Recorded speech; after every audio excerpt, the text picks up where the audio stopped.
සැමට සමසේ සලකන.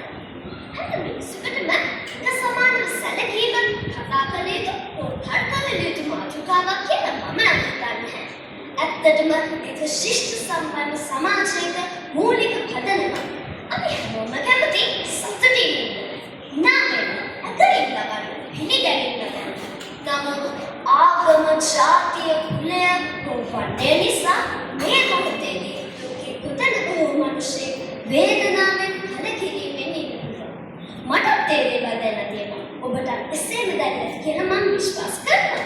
ශ්‍රේෂ්ඨ නායකයින් වන මහත්මා ගාන්ධි, නෙල්සන් මැන්ඩෙලා, මදර් තෙරේසා පවා සමාජයේ පවතින නිස්පහල්කම්, ජාති භේද, වර්ණ භේද වැළකීම සටන් කළා.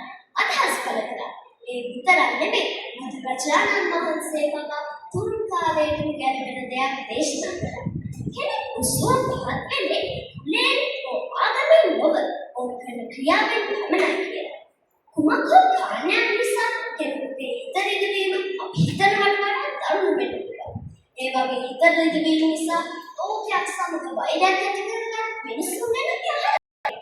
සමහර විට මේ වෛරය ඉවර වෙන්නේ ලෝකයේ විකින් වෙන්න පුළුවන්. අනිකාට වඩා තමන්ගේ ආගම, ජාතිය, කුලය, වර්ණය ඉහළයි සිතන තාක්කල් සෑම කෙනාටම එක ලෙස සැලකීම බලාපොරොත්තු වෙන්න බෑ. මේ ලෝකේ ධනවත් මිනිස්සු ඕන කරන්නේ. ධනයෙන් පමණක් නෙවෙයි ආකාරවලින් උපසත් විය යුතුයි. අපි හැම කෙනාම දෙන්නේ තවත් කෙනෙකුගේ සහාය.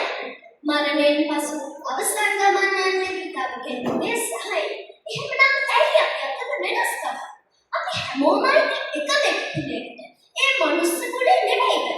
අන්න ඒ නිසා සමාජයට අවශ්‍ය වෙනස අපි තුලින් පටන් ගන්නවා. වෙනස අපි වෙන්නේ. අපේ වෙනකට සම්මත සම්මසේ සරල. අසාසික සෙන්ටෙන්ස්